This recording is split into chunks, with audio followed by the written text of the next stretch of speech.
So, hello everybody. No, it's hard. Yeah, it's very. So, everybody, good afternoon. Welcome to week 3 of our course. And I have 2 pieces of good news. One of them is that I think I've got the machine to actually track me even if I don't look at the camera. Apparently there's an AI setting that says don't follow the face, follow the body. And apparently there was just a stupid button that I had to figure out. So let's test this on the spot, yes? How's it doing? Yeah, working well. Still, yes? Yeah. Okay, then I think we should be good. I've made this joke before. It's not a joke because they actually advertise for horses. If they follow horses, they should be able to follow me. Okay? Okay, so that's the first piece of good news. The second piece of good news is that this week's topic might actually help you understand the previous week's topics. We've gone through, I see some people already gleaming with happiness right now, because this is typically around the time where people say, you know what, this is starting to get a little weird for me, this theory. Because space and time, and they behave differently than what I expect how they should behave, and as a result of that, my mind resists. Yes? That's because your mind is very much used from your 20 plus years of walking around on this earth to think about, well, time is just time and it runs the same for everybody, and just space is just space and it's the same for everybody. And the only reason that you were not raised by everyday experience that things are really different is because the speed of light, that little number c, happens to be so big that all the relativistic effects only pop up at the moment when things start moving really fast, and in everyday practice they don't. So you may be having some hesitation of understanding some of the steps, even though you might be completely able to calculate this by the formulas. Your hesitation of the mind, so to say, might come about because, well, it's just that the speed of light happens to be so inconveniently large that you didn't get any everyday practice with this. Or as I would like to say, it doesn't look like Newtonian mechanics. And even my cat understands Newtonian mechanics. I mean, sure, she's not particularly able to calculate Newton's laws, but she does understand that if the door to my bedroom is closed, she actually has to jump up and then use gravity to put on the door handle and open it. Yes, my cat can do that, and it's very annoying if you want to sleep, but she does that. No, but seriously, I mean, it's literally because the cat has walked around this earth for 5 or 6 years or so and has some understanding of, if I do this, then that happens. And that's the same with us. We're so used to how things work that it's very difficult for the mind to see it differently. But relativity tells you that it was different all along, just in very, very subtle and small effects. So here's the good news. Today I'm not going to show you any new effects. So we've seen everything that there is to know in principle. We have the Lorentz transforms, we have the Minkowski line element, we have the invariance of stuff, and that is really all that there is. The rest is just applications of those things. So what we can do, however, is make sure that the stuff that we have seen is more easy for the mind to grasp. And the easier grasping, so to say, is graphical. You can make graphs of relativity. And that makes things a lot easier. That's also true in Newtonian physics, that sometimes a Newtonian exercise can be difficult, but you know what, you make a little graph of time and space and you draw how things are moving, and all of a sudden you understand where things are and how they move, etc. You take a derivative and you know how fast things are moving, so on and so forth. The same thing you can do in relativity. And that gives you a new idea of looking at these things. No new physics, just another way of presenting it and getting your conclusions right. So, what Brecht and I will do in the tutorials this week, we will actually let you redo some of the exercises of the last 2 weeks, but using this new tool. So you already know the answers, and you already know how to calculate it from the Lorentz transforms and time dilation and Lorentz contraction. It's just this time you get to do it with graphs. And I think that's a very useful tool. Now those graphs have a special name. They're called the Minkowski space-time diagrams, and some of you might have already seen them in different courses or maybe in high school. We're going to derive how that works. Sometimes we just postulate it. This is how it works. This is how to graph these things. But I already mentioned that much of the things that we're going to do for the rest of the course is just what you have already seen. The Lorentz transform. So I'm going to derive the rules of space-time diagrams from the Lorentz transforms, and once we have the rules for space-time diagrams, then the rest is just practice using the exercises of the last few weeks to see how that works. Okay, so that's the plan. So that's the second piece of good news. No new physics, just old physics with a new tool in your toolbox. That's the plan. So let's first do a small recap of what we have seen so far. You have seen these Lorentz transforms. We derived them. Yes, this should not be new to you. You remember these formulas tell you that if you have two inertial systems and they move with a relative velocity of v with respect to each other, and you have two thingies happening, two events happening in the unprimed frame. You know how many seconds that takes between the two thingies, exploding firecrackers or so. You know how many meters. So you know dx and dt in one frame. You can calculate how many seconds and how many meters in the other guy's frame if the other guy moves with relative velocity v with respect to you. That's what these formulas tell you. This is what we have seen before. How to get here? Well, that was either week one, there was my postulate that C is an invariant number, is the same for everybody. That's how Einstein did it using electrodynamics. Or, as we saw last week, you can also derive it directly from inertial frames. Now take your pick. I like this idea a lot better, because you don't have to assume any new physics that Newton already gave you. Inertial frames already existed in Newton. And Einstein had to come up with extra stuff from electrodynamics to get here. But it turned out Newton had it in it already. Inertial frames give you that. Good. So we get this from there. And as special cases of these, we found a couple of extra rules. All of this is just summary of the last few weeks. One of them was that you can calculate how fast things are moving in one frame, u prime, if you know how fast you're moving in another frame without the prime. So you can transfer velocities. One other thing that we saw from this is that a special velocity, this special velocity c, is shared between all inertial systems. That's an invariant. And final thing is that if you know these, then one other thing you can derive, and we did that last week, is that this particular combination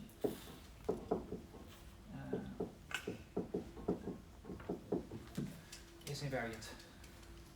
The amount of time between two events is different between observers, the amount of space, but this combination is the same. And this object is like a Pythagorean theorem, except for some reason you don't add the squares, you subtract the squares.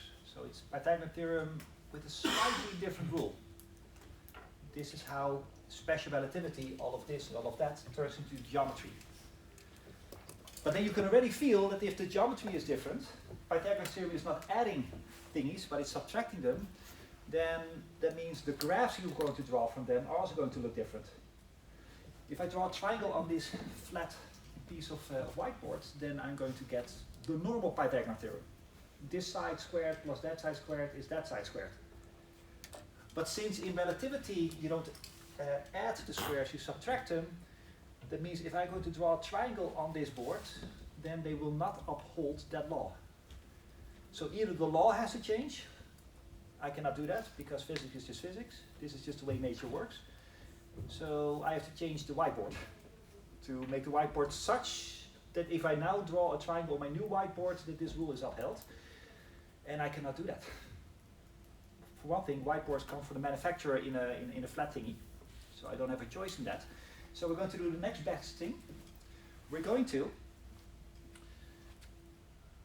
find the rules how we can take this new geometry and squash it onto a normal Euclidean two-dimensional whiteboard. Yes? That means things might not look as the way you would expect them. If this is an abstract notion to you, we will work this out, of course. Think about a world map. If you open a nice atlas or something like that and you look at the world map all spread out over 2 pages, it really looks like Greenland is this huge continent all the way somewhere in the north, right? It stretches by thousands of kilometers or so. And Greenland is big, but it's not that big. Why does it look that big? It's because the surface of the Earth is not flat. It doesn't, the surface of the Earth is not a flat thing. Yeah, sure, if you zoom in close enough, but if you zoom out, it's the surface of a sphere. And trying to squash the surface of a sphere onto a flat space is going to stretch things up a little bit. And that makes things on a flat space look different than they look in reality. Right? This is why the continents look a little warped if you look at them on a globe versus if you look at them in an atlas where they are stretched out on a flat piece of paper. So it's this same type of stretching that we have to account for. So on a world map, the way that we do this is the Earth on a world map, is that we help ourselves. We draw these meridians and these, what are the other guys called? One is meridian, the other one is the, I'm not testing you, I really don't know. You have these lines, you have these lines. Longitude, latitude. The longitude, latitude? Yeah, parallels. Okay, meridians and parallels, sure. Well, let's give it a name, okay? The horizontal ones and the vertical ones. So what we do, if we actually do draw a globe on a sphere, is that we copy-paste these meridians and these as well. And if you want to know how big Greenland really is, what you don't do is put a ruler on your piece of paper and measure, because then it looks a lot bigger than Europe is, for instance. What we do instead is that we say, okay, don't trust our rulers. Count the amount of steps between these lines. That's a true measure of how big things really are. So everybody who studied some geography knows if you open an atlas, then you have to be very careful not to believe your eyes when you see how big some continents are. Instead, you have to count how many meridians you are crossing if you go from one side of Greenland to the other. You compare that number to what you see, for instance, with Europe, and then you can really tell which one of the two is bigger. So all of this, the fact that you have to get these helpy lines here, is because, well, again, you're trying to draw something that is inherently not flat on a flat piece of paper, and things look warped. So you have to help yourself by undoing the warping, so to say. So that's a trick here too. Our geometry is not a flat board geometry because of that minus sign, so we also have to help ourselves with a few of these lines. And that's what we're going to learn how to draw today. That also means that if you're going to do the exercises, you have to be very careful not always to trust your ruler that you put against how big or how far away things are. You have to count the lines. So this is my initial warning. And once you have that, I will work it out, then you can actually see how this works in practice in the exercises. So that's the plan. So what am I going to do? I'm going to take two inertial systems. And let's start nice and easy. There you go. Here's two axes. And for all convenience, I'm going to assume that right now in this setting, things only move in x direction. They don't need to in reality. In fact, usually they don't. But if you also want to incorporate how things move in y and z direction and need more axes, fine, you can do that. It's just a more complicated picture to draw. Just for picture purposes, for convenience, I'm going to assume everything is along the x direction. And what I would like to have is, well, a space and time map. Now, in Newtonian physics, what we typically do is that we put the time axis here, and then we put the position of the thingy over there. And if things are moving, maybe something like this, then at any moment in time you can read where the thing is, and by the derivative of the slope you could tell how fast it is moving. So here's something that is, I don't know, is moving forward, and it goes a little bit back, and then it moves, well, actually it goes back in time here, so I should not have drawn that. Okay, there we go. But you see the point, yes? So the slope of that tells you how fast things are moving, the two derivatives tells you if they're accelerating, so on and so forth. This is how you do this in Newtonian physics. We're going to do the same thing here. And it's just conventional that in relativity we put the time axis as the vertical one. No physics there, that's just a choice of convenience. So the time axis is the upward one. And another choice of convention is simply that we like axes to have the same unit. And right now this is in meters or so, and this is in seconds, and we like to have the same units everywhere. So in order to make that work we make it not a t-axis but a ct axis. That's all of this is just choice. If you don't like ct, put c there, that's fine. It just means the numbers you're going to read off are going to be slightly different. If we have this, then much of the same stuff applies, because a slope still means a velocity. Careful though, because we switch the axes around. In normal mechanics, the slope tells you how fast the thing is moving over here. Right now we should be measuring the slope the other way around because you flip the axis around. Yes. So in normal relativity, the bigger slope is, the faster it moves. Here's the other way around. Yes? So, there you go. That's just a consequence of flipping the axes around. We'll get used to this very quick. No relativity yet because I'm doing everything from one frame. The only thing I did was reverse the axes and put an extra c there. But it's a good moment to introduce some terminology. One of them is that how things are moving through space-time. I mean, I drew one just now. Maybe something like this. This might be how something is moving through space-time. So it's something that first goes, well, pretty slow, but then it speeds up again, and at some point it will be horizontal, excuse me, vertical. That means it will not move at all anymore. Yes. Because right now, for every next moment in time, it sticks to the same position. That's not always saying that it doesn't move in this frame. Now, a line like this is what we call a world line. Again, all of this is just terminology.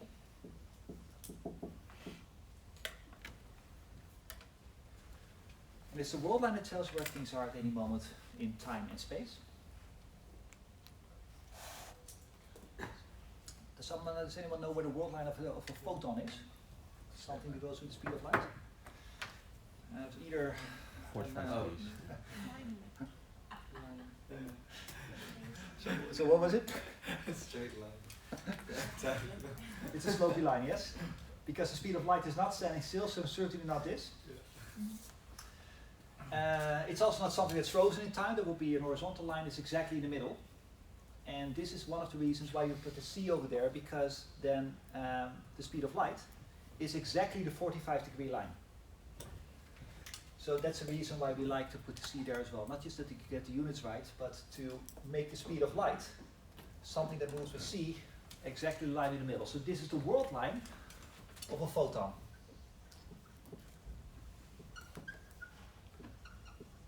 Or some light ray.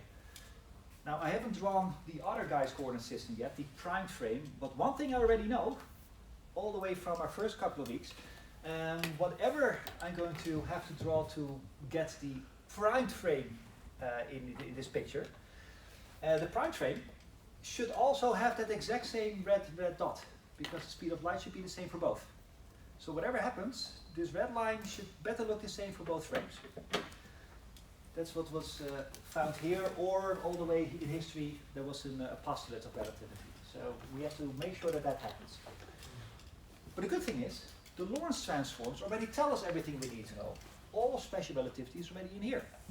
So whatever our new system is going to look like with the primed frames should be already buried in here someplace. We just have to pry it out.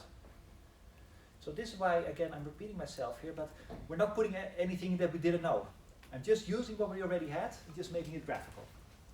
No new physics there. So let's immediately start working on, well, where the primed frame are. Now, because we made everything in x direction, there's two questions to answer here. First of them is, well, where's the x prime axis? And where's the t prime axis? Had this been Newtonian physics, the t prime axis is just this one because everybody shares the same time. The x prime axis, that's also not too difficult. If something is moving with relative velocity of v, then that means the x prime axis is something like this, x prime, but slightly shifted to the right, and it shifts even more per second because they're moving away from each other. That's how the frames are different in normal mechanics. But in relativity, things are quite different still. So let's work on that. So let's first try to get the x prime frame. My apologies, I should say the x, the sort of prime frame, and its x-axis. I need a definition of an x primed axis. I'm not stopping for dramatic tension, this is me wanting some coffee. But hey, since we're here, yes? A frame of reference that is shifted by a factor of was it beta? Or like x-axis, an x prime axis, an axis that moves with velocity with respect to x. Yeah, but how do I draw it? From the center. Well, how do you know? Ah. Yes. What you want is a place where you know all the places in the time that are the same place for the person that's moving. And because the person is moving in a direction in constant speed, you get a. There we go. Thank you for that. And by the way, that is the same as what you guys were saying, but in a more mathematical term. Listen, an x prime axis is by definition all the points that happen at the same moment in time for the primed person. Remember, there's a loss of simultaneity that we saw last week. Two things happening at the same moment in time for the primed person are not happening at the same moment in time for the unprimed person. We know that an x prime axis is by definition the axis the points that all happen at the same moment in time. That's already true in Newtonian physics, by the way. The x-axis is defined as all points that happen at the same moment in time. They're all perpendicular to the t-axis. So that's the only thing that we have to do. We have to remind ourselves that an x prime axis, by definition, there's no relativity there, it's a definitional thing. The x prime axis is all points where dt prime is 0. All two events that have no time between them.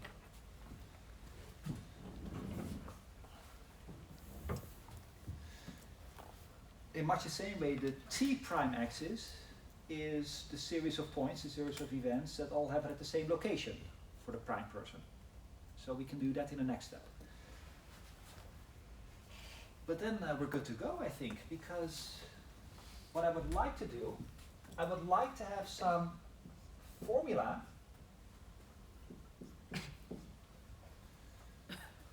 in my original t and x coordinates. Think about this just as your everyday high school mathematics, where this is an x and a y axis. If I want to draw a line, what we typically say is y is x squared plus 3 or something like that, and that defines how the line runs. I want to draw that line, but the line has to correspond to the x prime axis, but I want to have it expressed in the t and this axis, because then I have a nice formula that tells me how the line should look. So what I'm going to do, I'm going to need this one. I'm going to take my first Lorentz transform that we derived last week. I'm going to plug in dt prime is 0. That defines that the thing that comes out is now defining the x prime axis. I'm going to manipulate it such, the outcome, that I get a formula of the type ctx is something something something x. And then I can use my high school algebra, my high school mathematics, and then draw where that line is in the t compared to the tx frame. So that's the plan. And that should be trivial, isn't it? I mean, look at this. This is 0. I have a gamma here. I don't care about the gamma. The gamma drops out because it's 0. I'm going to divide away the gamma. Wait a minute. Can you divide away a number? Yes, as long as it's not 0. And gamma never is 0. It's 1 or bigger.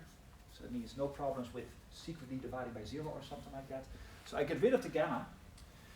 So the immediate thing that I found from this Lorentz transform is that c dt is equal. Let's make our lives a little simple. Let's make a choice for the plus minus.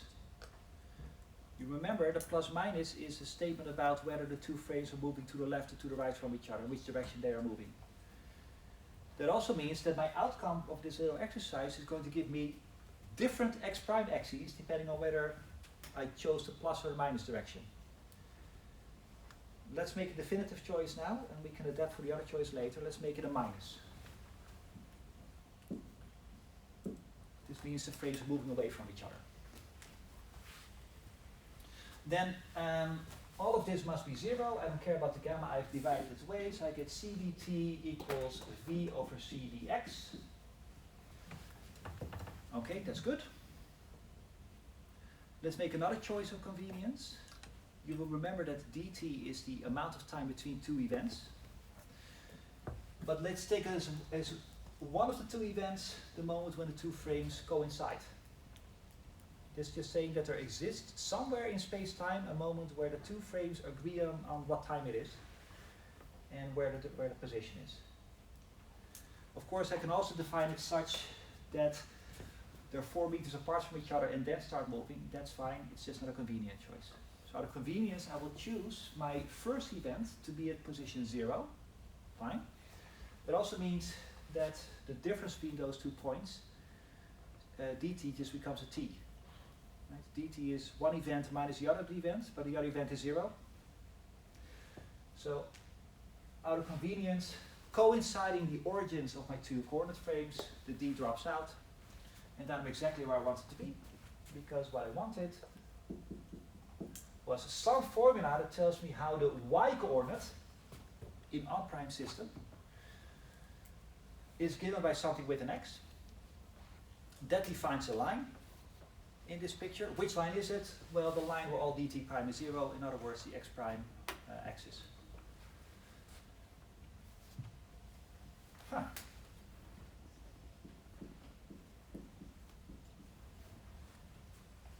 Just to connect a little bit maybe to your high school mathematics, you would call the other guy y, the vertical one. We should have no difficulty drawing this line, I think, yes. Trying to read faces. I hope there's sarcasm on people's faces. It's it quite literally says it's a straight line, right, with a constant slope. With the derivative or the slope coefficient is v over c. It's a constant slope, not because the thing moving through space-time goes with constant velocity. This world light doesn't, but the axis does. That's because we have 2 inertial systems, and the worst that the 2 frames can do is move with constant velocity with respect to each other. Otherwise, one of them is not an inertial frame. That was week 1. So, we know that this truly v over c is a constant. And we also, by choice, made them coincide at the origin. So it's a line that starts at the origin and then is sloped inward by a certain amount v over c.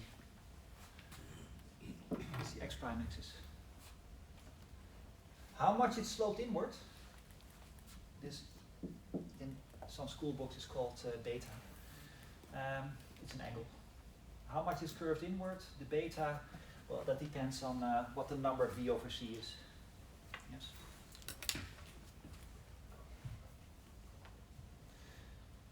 So if the 2 inertial frames do not have a relative velocity, they're really just the same inertial frame, then v over c is 0 because the relative velocity is 0. That means the axis that defines the x prime frame doesn't have an angle at all. It's just the x-axis, x prime equals x. Well, you're back in Newtonian physics. And if things go slow, so maybe not 0, but very slow compared to the speed of light, then this angle is so small that for all practical purposes, it's almost the same angle. It's almost the same axis. Again, this is why my cat understands Newtonian physics and not so much relativity. Because she doesn't have to worry about the slope of the axis. She doesn't worry about much, actually, just when she gets her food.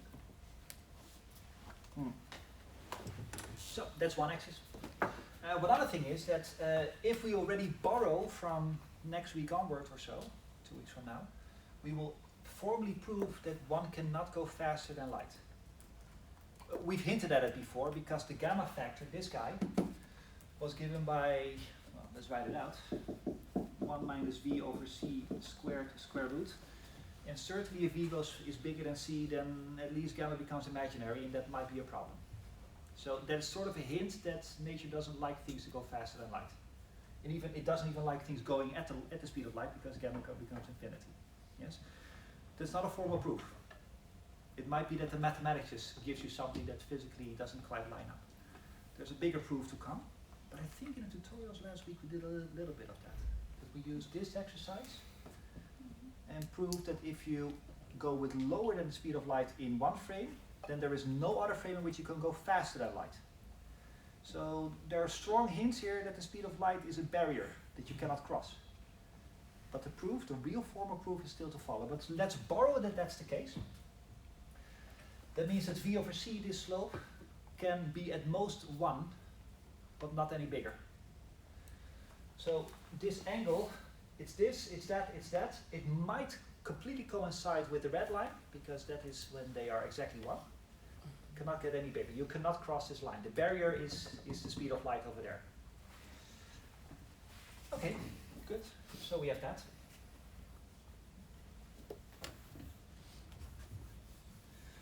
We also have the t prime axis.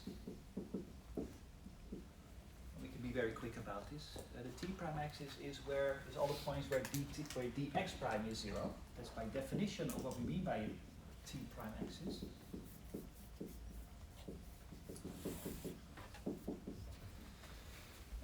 Okay, then we take the second Lorentz transform. Nothing new here, just what we saw last week. This guy is 0, divide away the gamma, and again you can construct a ctx equals something something x. In other words, some formula that tells you how that line should look in this yx frame, and you will actually find that it is this. It's just this formula rewritten and interpreted as a formula that defines the line. Which line? The line with all points where dx is 0, in other words, the t prime axis. Now we can draw this line as well. This line, slope-wise, is always bigger than 1, because c is always bigger than v, if you know that inertial frames cannot go faster than c compared to each other.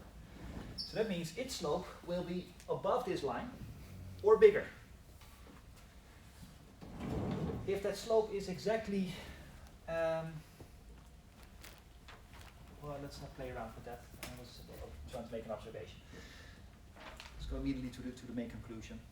You could draw this as well, and then you will find that the CT prime axis is also curved inward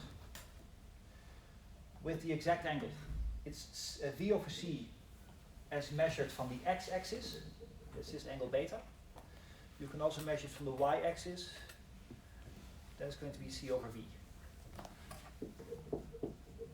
This angle is that angle. That's what you see here. We're not quite done yet, but here's the main part of Minkowski space-time diagrams.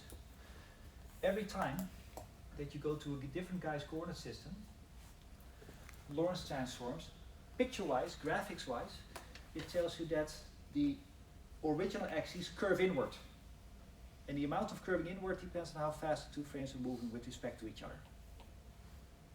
That's what we now have found.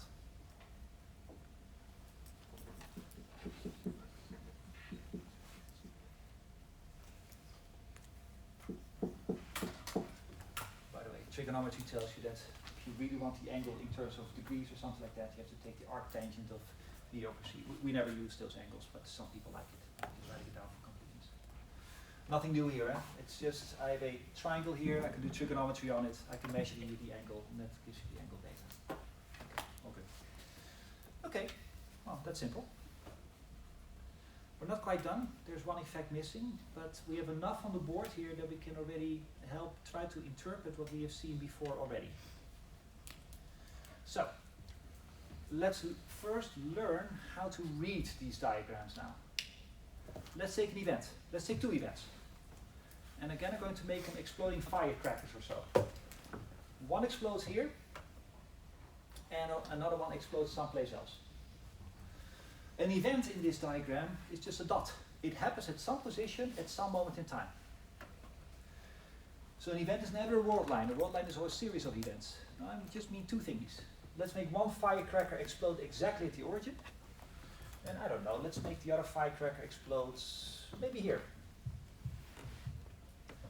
So this is event 1 in my example, and this is event 2. I can now ask the question, okay, well, how much time is there between these two explosions?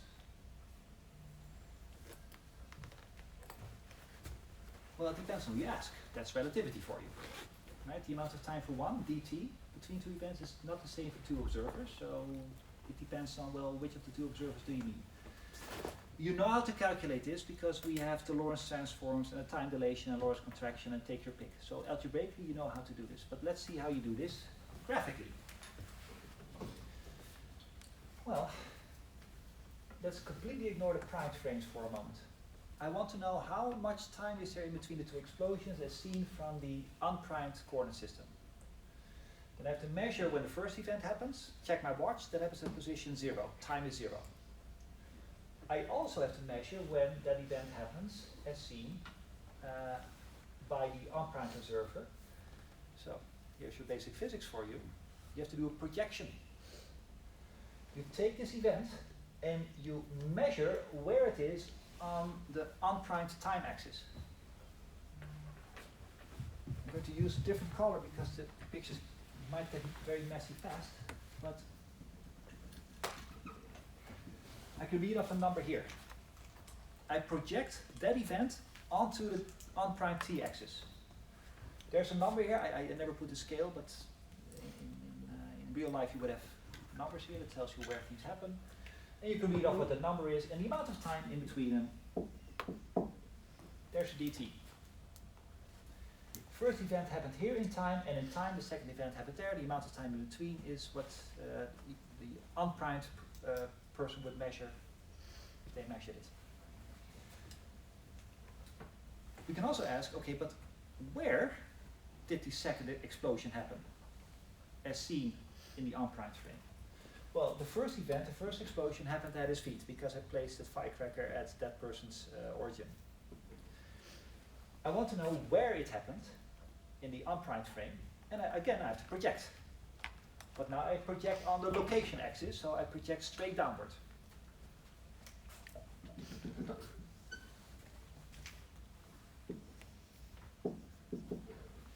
So that's the dx, the amount of distance between the two explosions, as seen in the unprimed frame.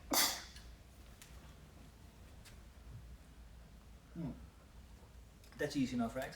This is how you also did it in normal mechanics if you do a space-time diagram. Sure, the space and time were flipped around, but you did the same thing. If you wanted to know when and where, you looked on the corresponding axes where things were, you read off the number. So I'm being a little bit highbrow when I said, oh, you have to project the thing down. It sounds very highbrow. It's really simple. You just look at the corresponding axis. However, we're going to do the same exercise now. Red marker. I now want to know how much time there was between the two events as seen by the primed person. So let's do this first for the first event, the first exploding firecracker. Well, again, by the choice how we set up our coordinate systems, we made the origins coincide. I happen to have put the first event at both of these two people's feet at time 0. So the first exploding firecracker, also for the primed observer, happened at their feet. Okay. The second event happened here. If you go to a different coordinate system, don't change the events. The events are just dots. But we have to read off when it happened. When in the primed frame is a number not on this axis, but on their axis, the primed axis. So I have to take this dot and project it on the t prime axis. And I'm going to do it wrong first. There you go, that number over there. There's a certain amount of tick marks here to tell you how many seconds you get over there. Then this is the moment in time where the prime person says the second explosion happened. This is wrong. Why is this wrong? It has to be perpendicular to the Yeah, it has to be perpendicular to this axis. Because look, this axis and every line parallel to it, not perpendicular. I'm sorry, I just stole your stage, I think. I think he means perpendicular to Yeah, the to the CT. CT. Oh, sure. Yeah, that's true. It has to be perpendicular to the to the x prime axis, so to say. Right? These two are perpendicular, but note that these two are not. Right? There's an angle in that. It's not 90 degrees. It's 90 degrees minus 2 beta. Here's the crappy thing. If you were actually the prime person and you would measure those axes, in fact, let's make it us. You guys are the unprimed. So this is, let's make it time space. You have this. Well, I, in my frame, also have this. In my own frame, that's 90 degrees. Even if I'm moving with respect to you. Yes? So you guys say that your t and x-axis are perpendicular. I, in my frame, a prime says say it too, but the picture doesn't quite reflect it, because picture-wise it looks as if in my frame, the prime frame, the t prime and the x prime are not 90 degrees apart, they're 90 minus 2 beta. This is the warping. This is the minus sign, coming all the way from the Lorentz transforms. This is when reading off Minkowski diagrams, you have to be ridiculously careful whether what you are seeing on your two-dimensional space of your whiteboard is actually what is happening. Do not trust your lying eyes when it comes to Minkowski diagrams. Just as you should not trust the size of Greenland if you look at a projected two-dimensional flat surface on which the Earth is depicted. This is why we're going to need these helplines in a moment. So, despite the appearances, the angle between these two, the prime axes, is still 90 degrees. The reason it doesn't look like it is because, again, we have a non-Euclidean, non-two-dimensional thing squashed into a two-dimensional thing, making it look different than it is. Nothing we can do about it. Nature has decided to put this minus sign there to make these rules, and our whiteboards only come in flat. So, what can we do? By the way, there's some good news here. Brecht and I, for the tutorials, have actually printed out paper with all these lines in place.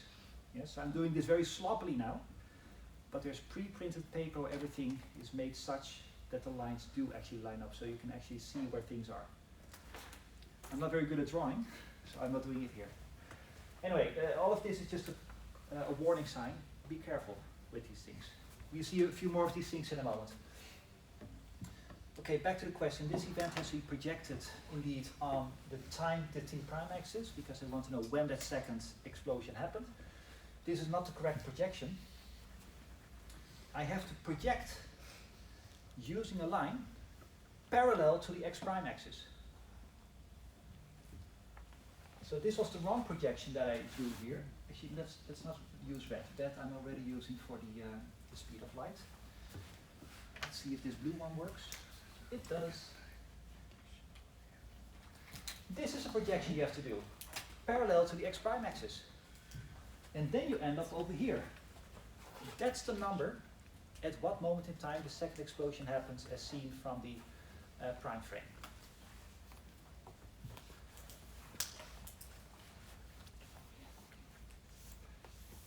Why this projection and not any different? Why is it parallel to this one? Again, x prime. Sorry, what's that? It's perpendicular to the CT prime axis, so if you draw parallel to the Sure, prime. yes. Given our previous discussion, these two are perpendicular to each other, but that means that these two are also perpendicular to each other. That makes it the right projection. So, going back to our previous discussion, that's the correct answer. There's another way of saying the same thing, boils down to the same thing. The x prime axis is by definition all events that happen at the same moment in time, yes? This line that is now parallel to x prime is also a series of events that happen at the same moment in time, as seen in the prime frame. Now, if I want to take this event and know at what moment in time it happened, and I want to project it, I better use a line on which all events, the whole line, all happen at the same location. Oh, sorry, the same moment. Well, those are all the lines parallel to the x prime. So, whatever, there was no event here, but if there was an event, this event here on the dotted blue line happened at the same moment in time as the firecracker did, just as this one, just as that one, just as that one, and just as that one, the number that we were looking for. So, the careful thing to keep in mind is you project always on the line parallel to the other axis. That's the correct way of projecting. Having done that, that means from here, that was the first explosion, to there, the second explosion, there's a certain amount of time in between, because it's the primed time axis. This number, that number is dt primed.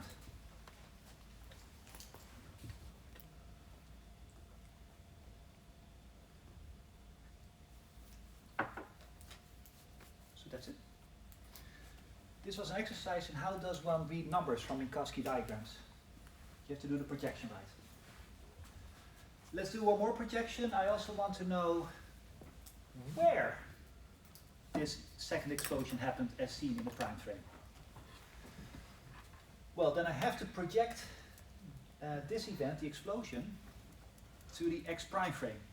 The x prime axis. X prime axis is where things are located in the prime frame. So this guy is projected, but now on somewhere on this line. Is it obvious now how the projection goes? That's parallel to this line. Because this line is a series of thingies that all happen at the same location. So if I project, and again, I'm doing this very sloppily now, this is why we have pre-printed paper for you. But I try to draw it as parallel as possible, then it will be something like this, I think. Yes, I think this is parallel to that as far as my close-up view allows me to judge. Okay, so there's a number in between here. The first explosion happened at this location in the primed frame, the second explosion happened over there. The distance in between those, that's what you call the x prime. So there's that.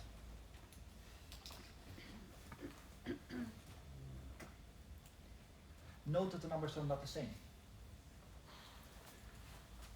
This distance is clearly different than that distance.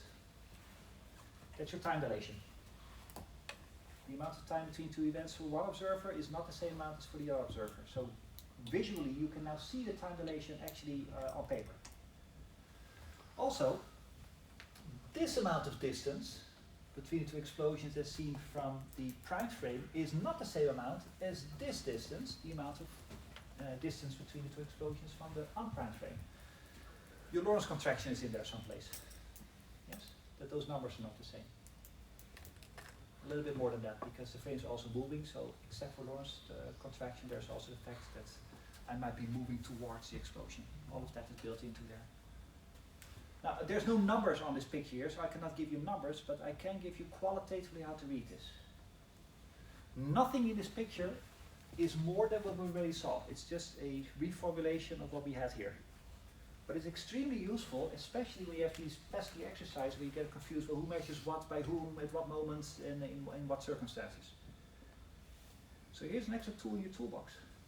If you do one of these algebraic exercises, as we were doing the first 2 weeks, using these sorts of things, and you get confused, draw a Minkowski diagram.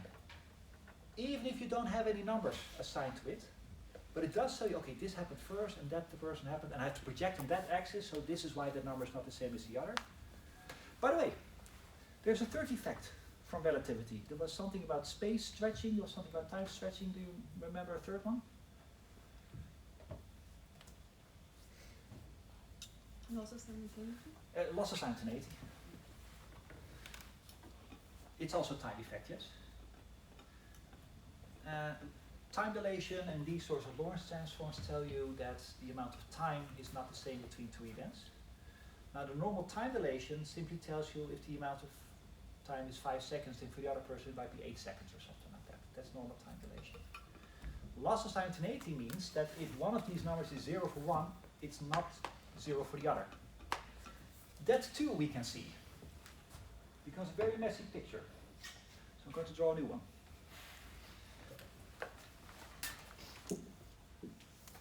And I'm going to keep this for the next class who comes. Shock and awe effect. Okay, let's take one inertial system, let's draw another. I don't know, let's make them go pretty fast with respect to each other. Again, I'm doing this without measuring, so these numbers should be the same. You might in practice find that they're not. That has nothing to do with warping, that's me being a crappy drawer. Here's the speed of light world line. let's take two events that happen at the same moment for one of the two observers. Let's say there is an exploding firecracker again. There's event 1.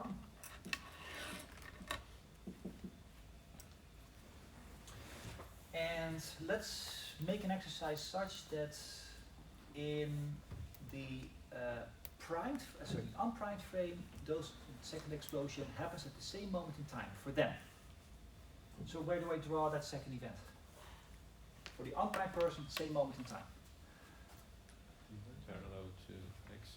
Yes, parallel to X, yes. So let's make it here. Okay.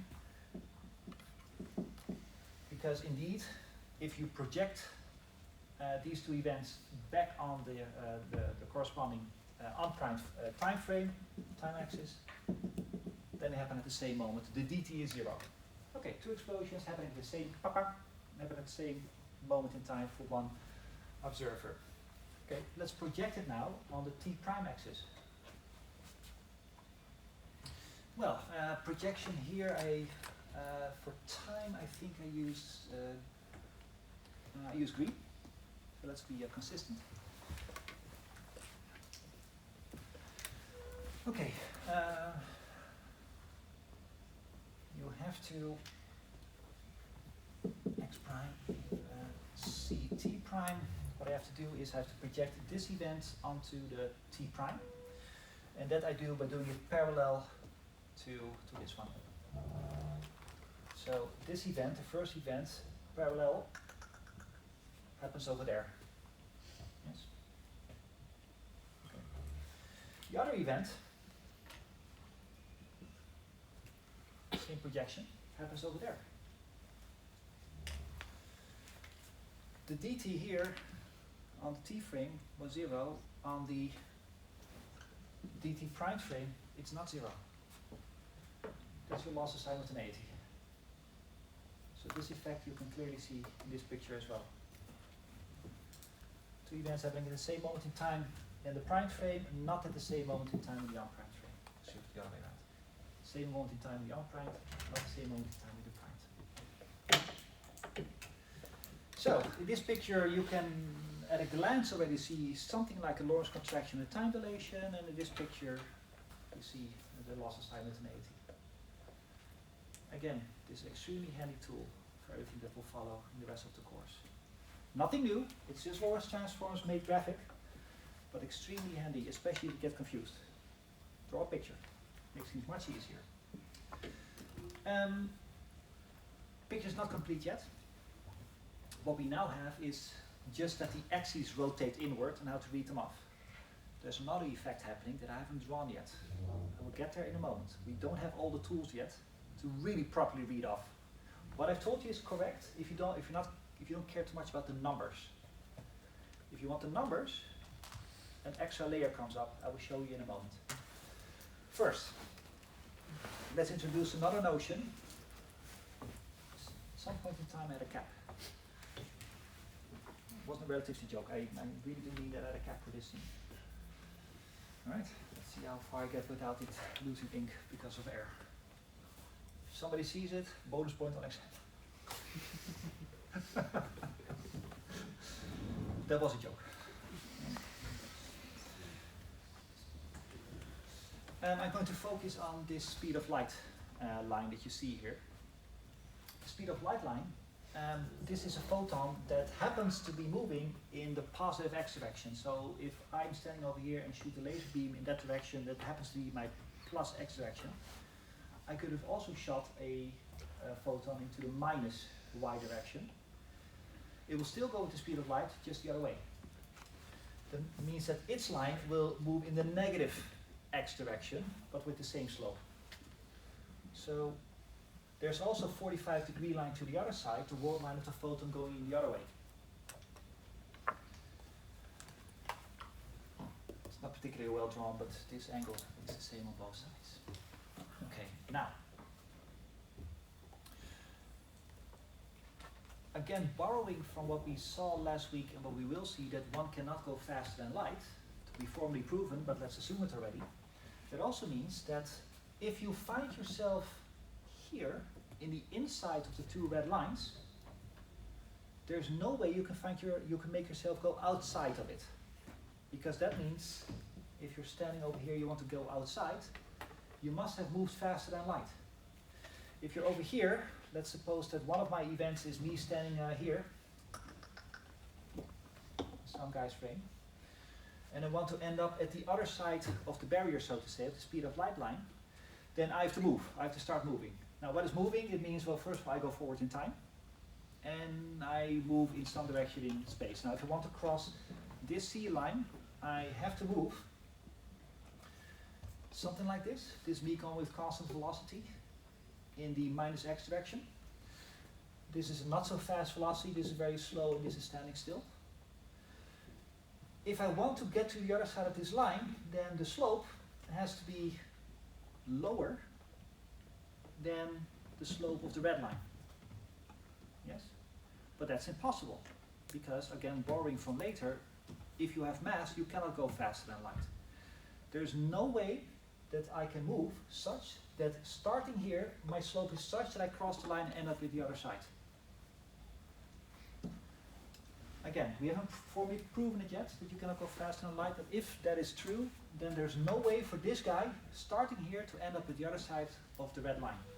Or at the other side. So, this side. That means you're trapped. You are trapped within these red lines. By the way, there's also a y direction. There's also a z direction, but I cannot draw it because I run out of dimensions to draw in. But let's add mentally that there's also y direction and its own speed of light line that goes with 45 degrees sticking out the board like this. And if I do that for all those directions, then I'm going to end up with a cone. And everybody's trapped in that cone. You cannot get out. It's not a bad thing, it sounds like a prison, okay? This cone has a special name.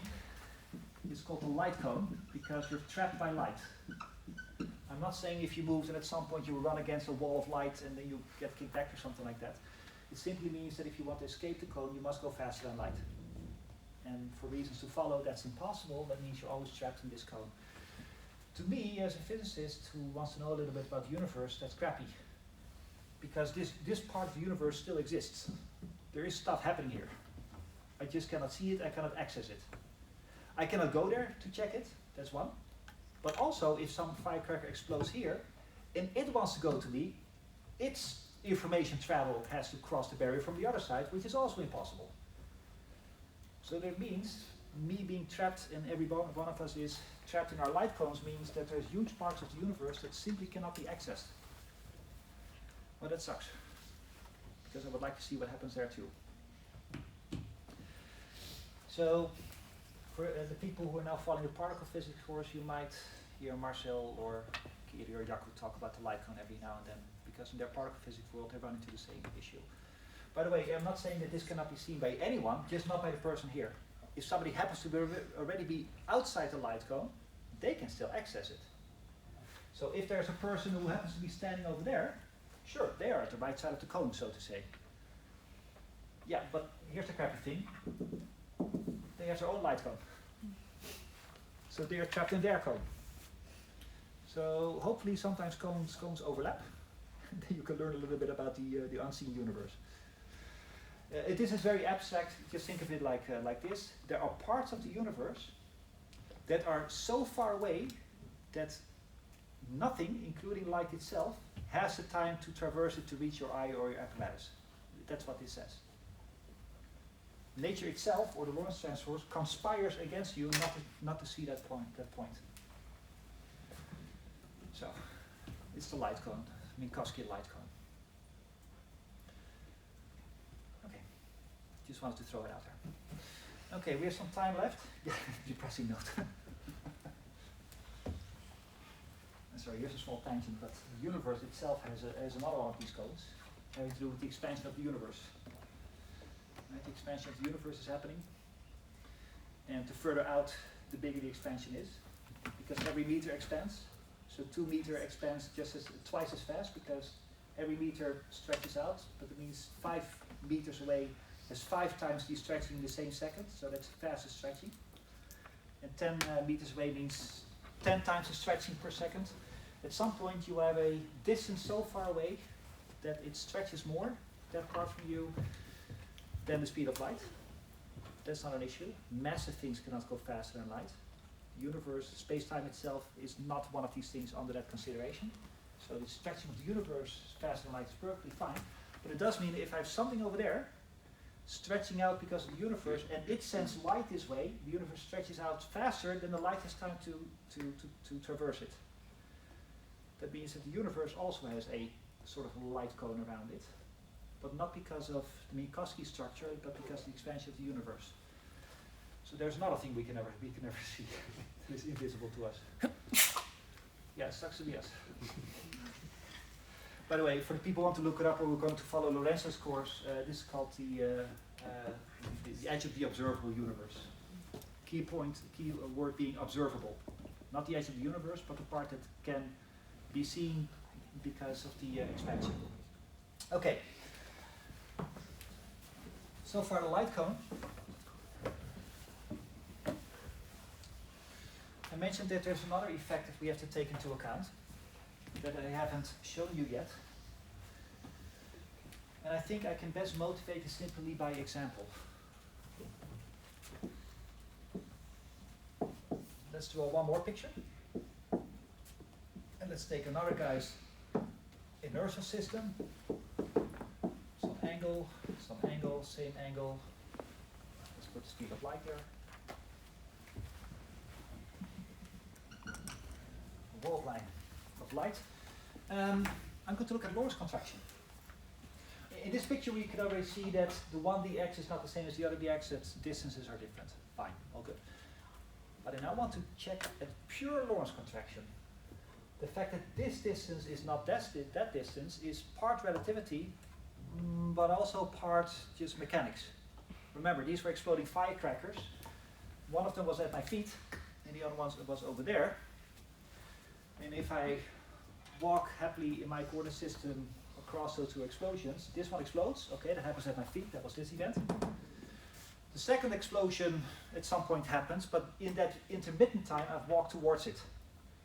So the second explosion, I measure where that happens. Well, from my belly button middle of my coordinate system, that's only a small amount of meters away now. That's not relativity. That's not because of stretching space-time. That's just me walking towards the second explosion. So this number and that number not being the same is part normal mechanics, you walking towards the second event, and potentially part of Lorentz contraction. But what I want to discuss with you now, as an example for how to draw these lines in a moment that we're going to need, is okay, let's look at pure Lorentz contraction. So in order to do that, I'm going to take one of the two observers for whom the two events are only a distance away. Here's one explosion, here's the other. Yes? Because then I don't have to worry about, oh, but it took a few seconds before the other person was walking there, because I make them all at the same moment for the unprimed observer. Now let's step away from the exploding firecrackers. Let's make it a little bit more tangible. Let's put a stick there. I'm interested in the length of the stick. Well, if the stick is standing still with respect to the unprimed frame, then the length of the stick we call the proper length, or L0 or something like that. And I'm interested now in what the person in the other frame, how long he thinks that the stick is, how wide it is. That's our exercise. And that should give us something like the Lorentz contraction formula, if you would put the numbers there. Now let's draw.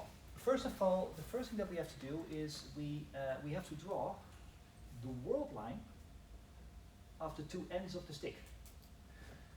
The stick doesn't stay here. It moves in time. 1 second later it will be here. 1 second later it will be there. And 1 second later still it will be there. And if I want to track where the stick is, I have to track where its front end is. Let's make this part. And where its back end is, I have to track those two locations. Well, In the unprimed frame, that's simple, because it doesn't move in the unprimed frame. So the next second, the stick will be here, and the next second will be there, there, there, there. In other words, the stick just follows the CT unprimed axis. The other side of the stick, if it's not moving with respect to the unprimed frame, also stays at the same location every second. So its world line, 1 second later, will be there, there, there, there, there, stays at the same x. So its world line is this one.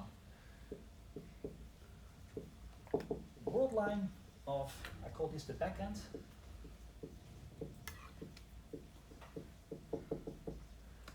And this axis is the world line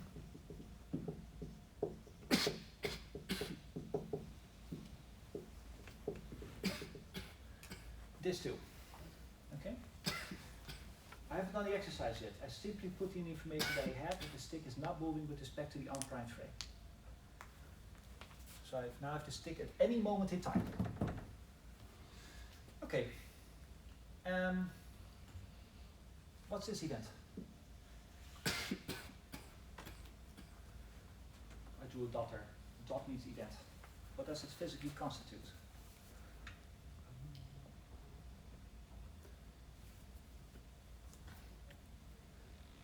The back end of the stick in the prime observer's point of view? Yeah, this is the back end of the stick, indeed. Sure, measured in some shape or form by the primed observer, the person who's doing the moving with respect to the stick. How much moving? Well, beta amount of moving, V over C or so. But you know, this is also, this next moment would also be where the back end of the stick is seen by the unprimed or by the primed person. Now there's a little bit extra to this. This point isn't just the place where the stick is, it's the place where the stick is in the primed frame when he measures it at the same moment as he does measuring the front end of the stick. Because look, they're on the same moment in time axis. And that's important. We spoke about this before. If I see a stick move with respect to me, and I want to measure how wide it is, I better measure the front end and the back end at the same moment in time. Because otherwise I do a crappy measurement. I cannot measure the front end first and then measure the back end. In one tutorial, I like the metaphor so much I'm going to use it again. I compared it to my 11-year-old niece. Some people might recognize this because I mentioned this before. So my niece is 11. She's about this tall now. Now if I want to know how tall she is, and I measure where her feet are, and then I measure where the crown of her head is, if I first measure where her feet are and then wait 3 years and then measure where the top of her head is, I'm going to get some number, but that number is not how tall she is. It's something how much she grew maybe in the last 3 years or so. If I want to know how tall she is, I better measure the feet end and this end at the exact moment in time. Now she doesn't grow as much that it matters too much. Yes, I can also do it a week later maybe, but you see the point. If something is moving with respect to you and you want to see how tall it is, you have to do the measurements of the two ends at the same moment. And that's exactly these two events. Because in the primed frame, what they see as a moving stick, they measure back end, or excuse me, I call this front end and back end at the same moment in time. That means they do a correct measurement of the stick length in their frame. So in other words, this amount of distance is how wide they see that the stick is in their frame. Well, why isn't the projection of the X prime frame perpendicular to the CT prime? Because I'm not interested in at what moment they measure. But you do make a valid point here that I will come back to in a moment if you allow me. If I'm just interested in how wide the stick is, the only thing I need to know is where is his front end and back end, and not when is his front end and back end.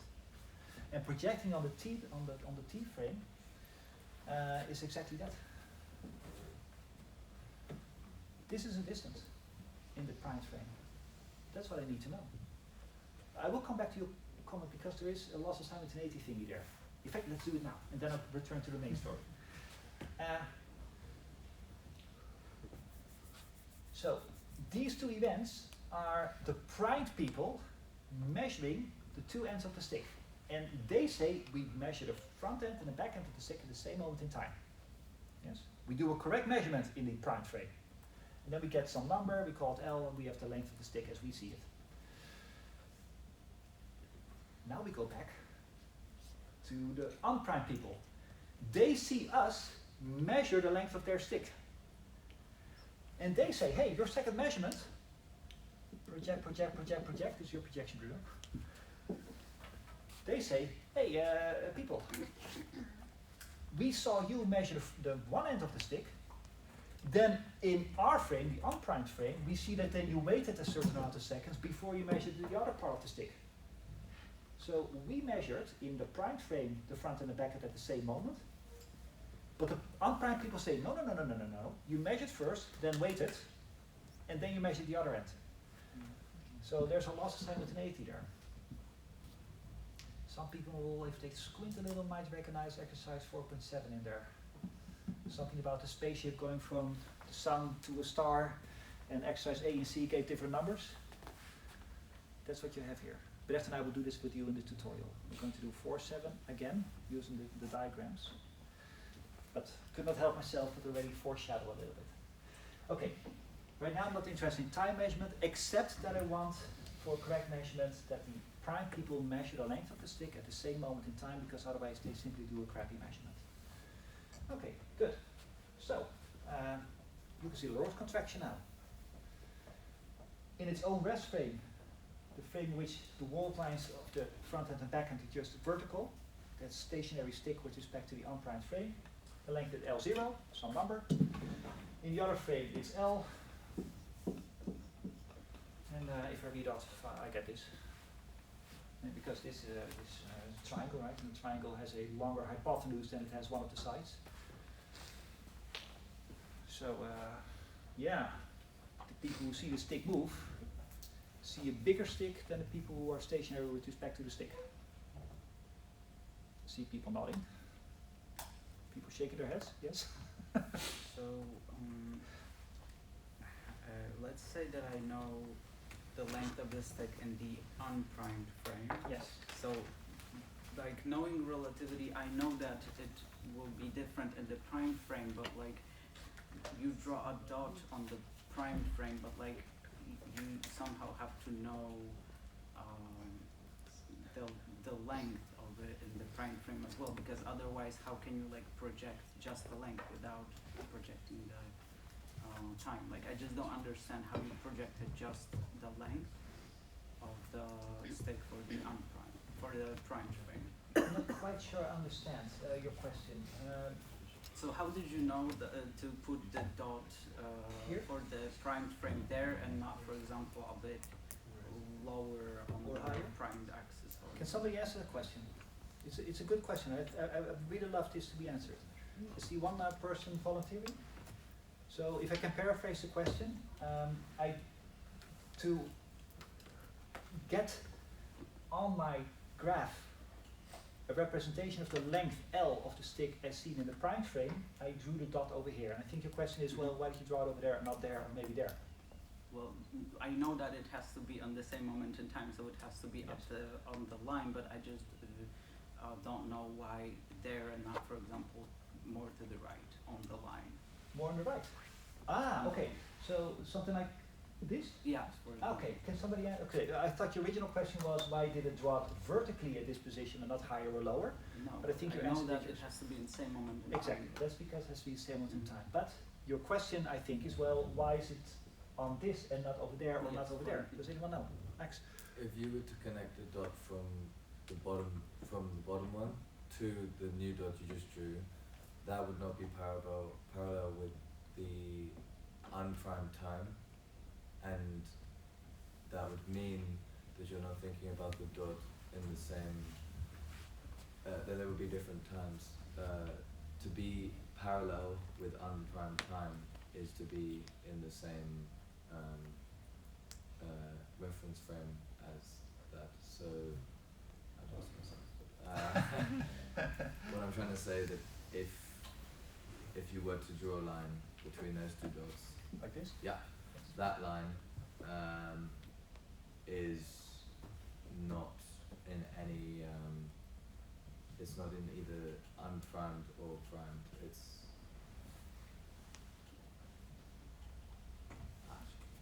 Thought we'll get there here. Well, if the dot would be there, then the line would be drawing. That would be how the end of the stick has moved in the Yes. primed and well, at least in the unprimed frame. So that would have been a moving stick, or at least a lengthening stick. Yes. That is indeed the correct answer. The fact that by premise of the exercise, so it's an exercise thing, that I said the stick is at rest with respect to the unprimed frame, means that it can only move upward. And I want to know where, right, remember it's the wall at the back end of the stick, I need to know where the back end of the stick is. And the back end of the stick, measured at the same moment in time. So the back end of the stick is somewhere along this line, so it must be this vertical line that it has to follow, because that's where the back end of the stick is at any moment in time. And of all the moments in time, that was your part of the equation, you choose the moment in time that corresponds to this moment in time, so that makes it this dot. There's only one option. In view of time, I have to be quick, yes. Well, we've drawn this, but I was kind of wondering how long is the measuring stick in the primed frame, because that also matters for the length we're measuring, right? Yes, that's fine. They have their own measuring stick, a separate stick, Yeah. and they put it against it, yes? Yeah. Okay, well that's how it measures. Yeah, sure, but if, let's say L0 was 1 at the end, L0 was 1, so we have a 1 there. Then where is the 1 on the x prime axis? There, okay, there you go. Okay, so that's the thing, that's the last ingredient that I was missing, that I was building towards. But thank you. Squinting ahead. So I'll get to your question. Quantitatively, we'll go to the question in a moment. Qualitatively, I will say it now. You're right. I mean, if I put some tick marks here, number 1 is over there, number 2 is over there, number 3 is over there, so on and so forth, you can ask the questions, well, where are the tick marks on the primed axis? I never drew them. So that's a question that we still have to answer. That was the remaining ingredient that I was building towards, and you already see that this is coming. And you can already tell that there must be something wrong with the way that I drew it now. Had this been normal space, whiteboard space, you'd expect, well, a distance of 1 here is a distance of 1 over there or so, yes? If you literally put a ruler from the outside world and place it over here, say, okay, there's 1. Well, where's then the 1 on the rotated 1 prime? It will be over there. And if that were the case, then you can see that L, the length of the stick as seen in the primed frame, is apparently more than 1. But in the unprimed frame, in the rest frame, it was 1. So that indeed that leads to the conclusion that if L0 is 1, then L, the length of the stick as seen by somebody who sees it move, is not 1, but it's apparently 1 plus extra. So L is bigger than L0. Well, it's clearly against Lorentz contraction, because Lorentz contraction tells you that the thing should be shorter. So something is wrong here. Yes? Is it the lines that you should be following always have to be the speed of light? I.e. your grid lines which you have on a piece of paper? Almost. Almost.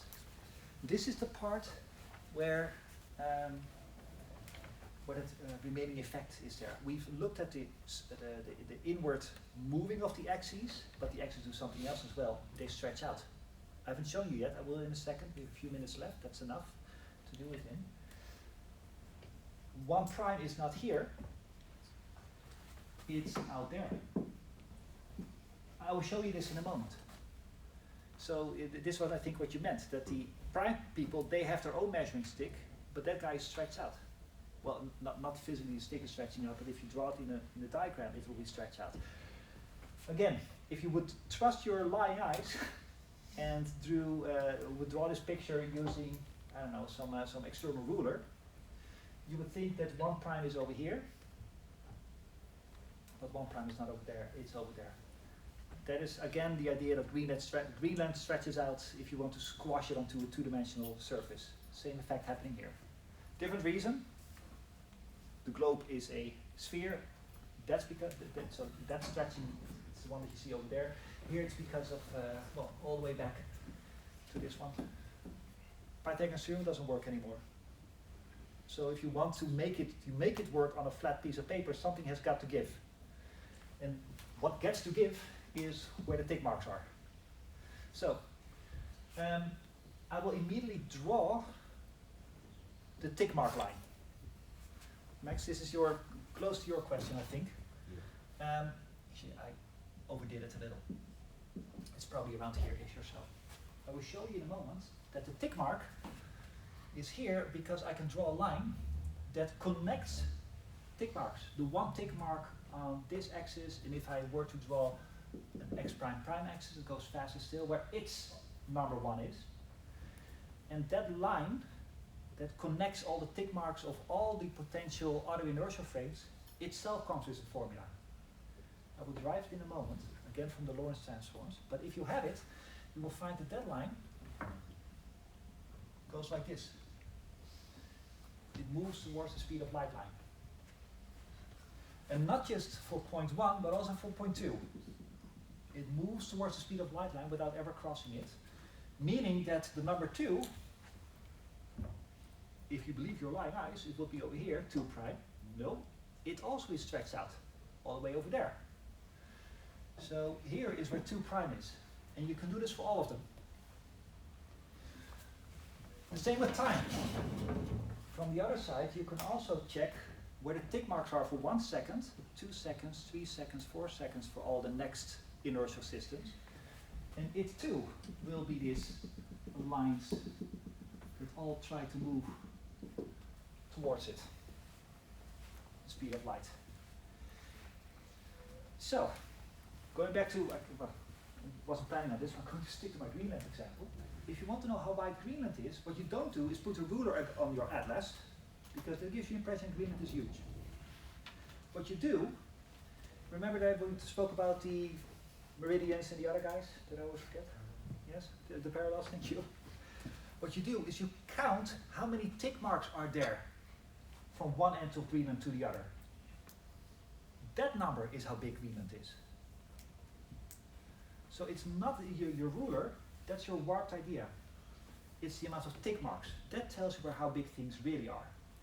And if you do that here, and again I will prove these lines in the minutes that we have, then you can see, wait a minute, if the prime people have their tick mark with 1 here, then it means the length of their stick, this L, is smaller than what they consider to be 1, and then you end up nicely with our Lorentz contraction of weak 1.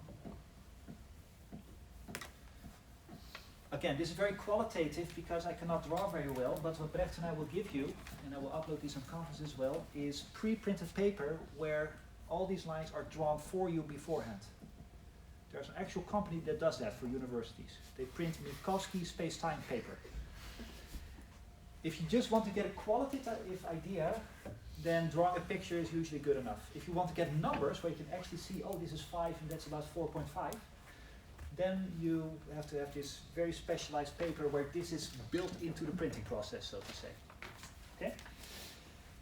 Okay, so I call these special lines, this is my word, I don't know if this is the official word, the calibration hyperboles.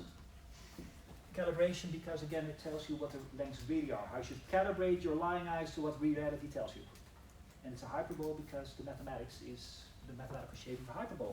So I will prove that for one line, the other lines are similar.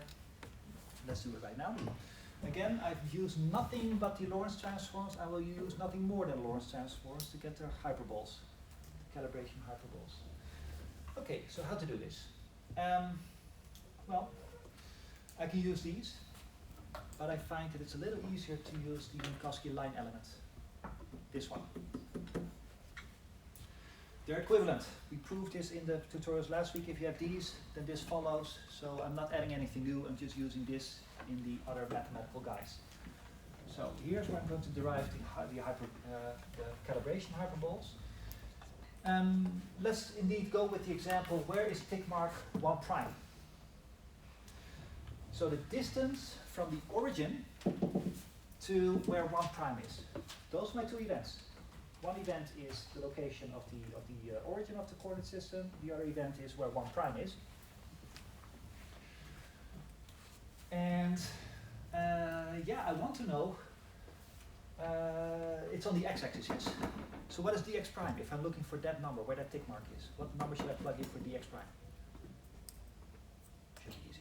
1. That's 1. It's a distance from here to that tick mark over there. What is dt prime for that line? That's 0, because tick marks are by definition on the same time axis. Okay, well then I know that the left-hand side of my Minkowski line element is going to be c squared times 1, excuse me, c squared times 0 minus 1 squared. So I get minus 1, and we proved this last week, must be equal to this. So that one. And very similarly to what we did when we found our axis to begin with, is that if you just read this as the y-axis of your graph paper, and this is the x-axis, I can just turn this into y equals something something something times x. Gives me a formula. That formula is the line that connects 1 to 1 prime to 1 prime prime. Wait a minute, 1 prime prime, I never plugged that in. Y is the line that I'm going to get, doesn't just connect this 1 to 1 prime, but also 1 prime prime, different inertial system, and 1 prime prime prime, and 1 17 primes. Yes?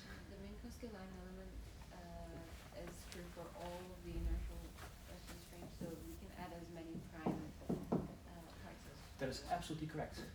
The invariance of the Minkowski line element means that this is also true for whatever two events in the double prime frame, in the triple prime frame, in the 5 millionth prime frame. That's what invariance means. It's the same outcome.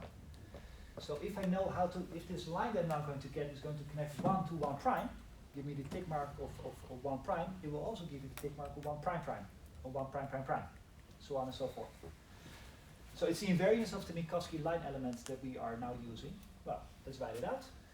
Again, since one of the two events is at the origin, that means you can drop the d.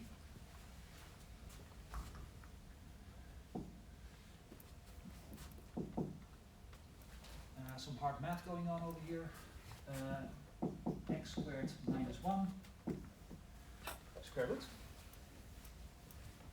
And again, if we want to convert it to something that you recognize from your high school mathematics, drawing pictures, this is the y coordinate as function of the x coordinate in these coordinates. This constitutes a line. The line starts at x is 1. Smaller than x is 1, it doesn't exist. If you make x very big, that means you're all the way going over there. Then this effectively, the minus 1 becomes very small.